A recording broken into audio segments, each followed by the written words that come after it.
खरं म्हणायला गेलं तर माझ्या पूर्वीच्या वक्त्यांनी लोकसभेच्या निवडणुकीमध्ये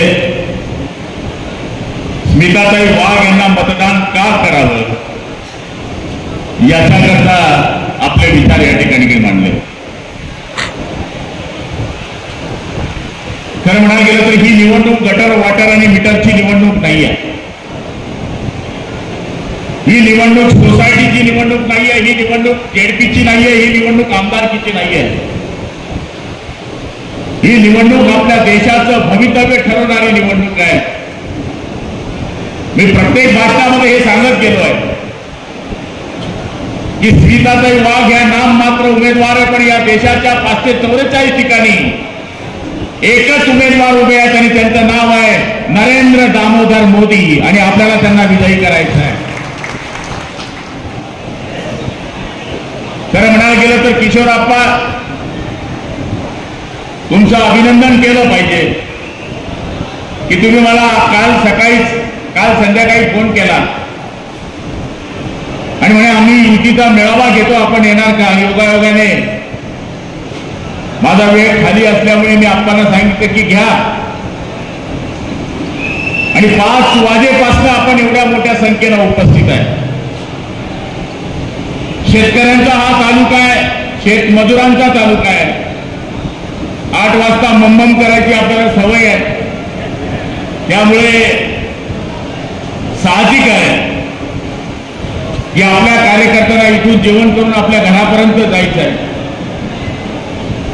निवडणूक लागल्यानंतर बऱ्याच लोकांनी आमच्यावर शंका व्यक्त केल्या की शिवसेना काय करणार आहे. जमीन बेचने वालों से हमने दोस्ती नहीं की, वरना वक्त के पहले अमीर हो जाते. हम एक साथ 2 नशा नहीं करते, वरना वक्त के पहले फकीर हो जाते. आम्ही उद्धव साहेबांनाही सांगून आलेले लोक आहेत. ज्यावेळेस शिवसेना पक्षाचा निर्णय चुकीचा झाला त्यावेळेस उद्धव साहेबांना सांगून येणारे लोक आहेत आम्ही. हे जे लोक आज उभे आहेत, जे आमच्या पक्षाच्या मूळ पक्षाच्या गोष्टी करतायत, तर उद्धव साहेबांना 20 आमदार घेऊन सांगून येणारा कार्यकर्ता मी आहे. त्यांना सांगितलं होतं आपण चुकीच्या मार्गाने गेलोय, गाडी रिवर्स लेलो, गाडी बाजूने लेलो, पण उद्धव साहेबांनी ते ऐकलं नाही आणि त्यांना सांगून आम्ही एकनाथ शिंदे बरोबर गुवाहाटीला गेलो आणि आज हे आम्हाला गद्दार म्हणताय. मग तुम्ही मूळ शिवसेनेचे आहेत का? 15 दिन पहिले तुम्ही भाजपा होता, दोन्ही करण आप्पा बिन तू बी 15 दिवस पहिले तुम्ही भाजपचे होते आणि तुम्ही आम्हाला गद्दार म्हणू शकता काय? तुम्ही आम्हाला बदनाम करू शकतात काय?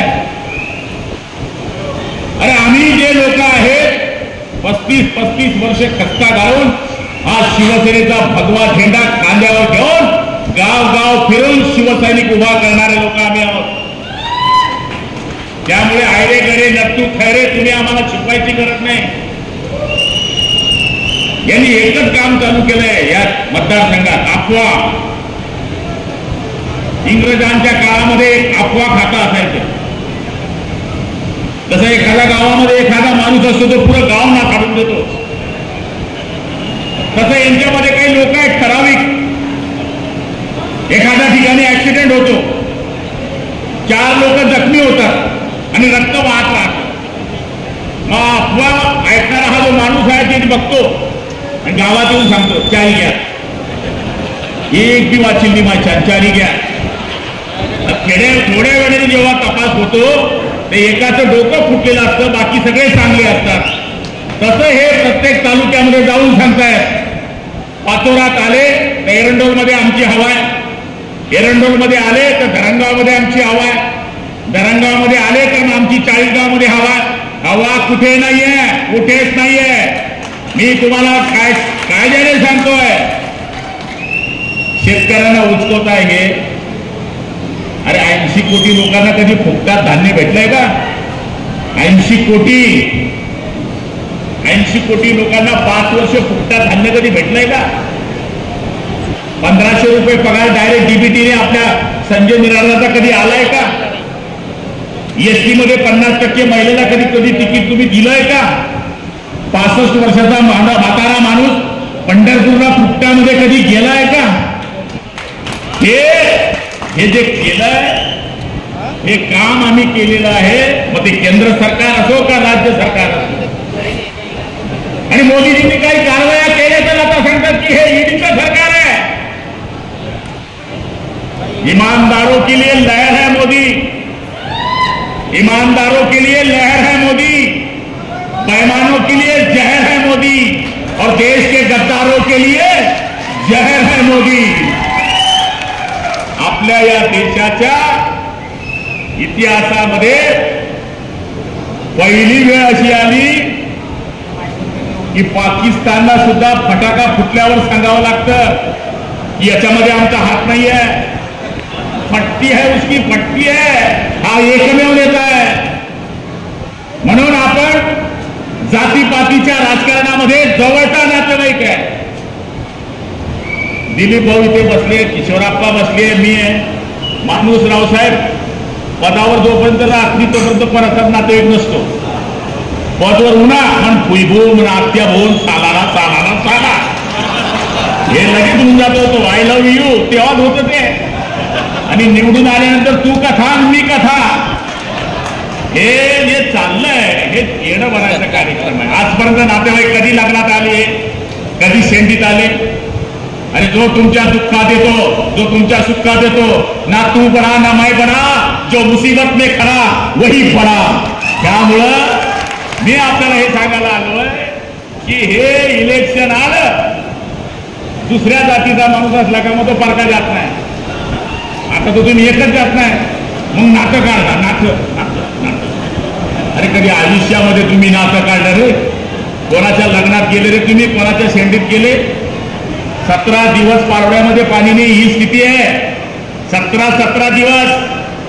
जो आपल्या नगरपालिकेच्या 10 वर्ष नगराध्यक्ष असल्यावर नगरपालिकेमध्ये पाणी देऊ शकत नाही, तो लोकसेवेचं काम काय करेल याचा विचार करण्याची अत्यावश्यक गरज आहे. मग ते सांगतात किशोरप्पा शांत आहे, गुलाब पाटील शांत आहे, आम्ही एका बापाची औलाद होय. हे भाजपवाले काम करो का नको करो, आम्ही इमानदारीने काम करणार आहे. आम्ही इमानदारीने काम करणार आहे. जो होगा हमारा नसीब. आमचं नाव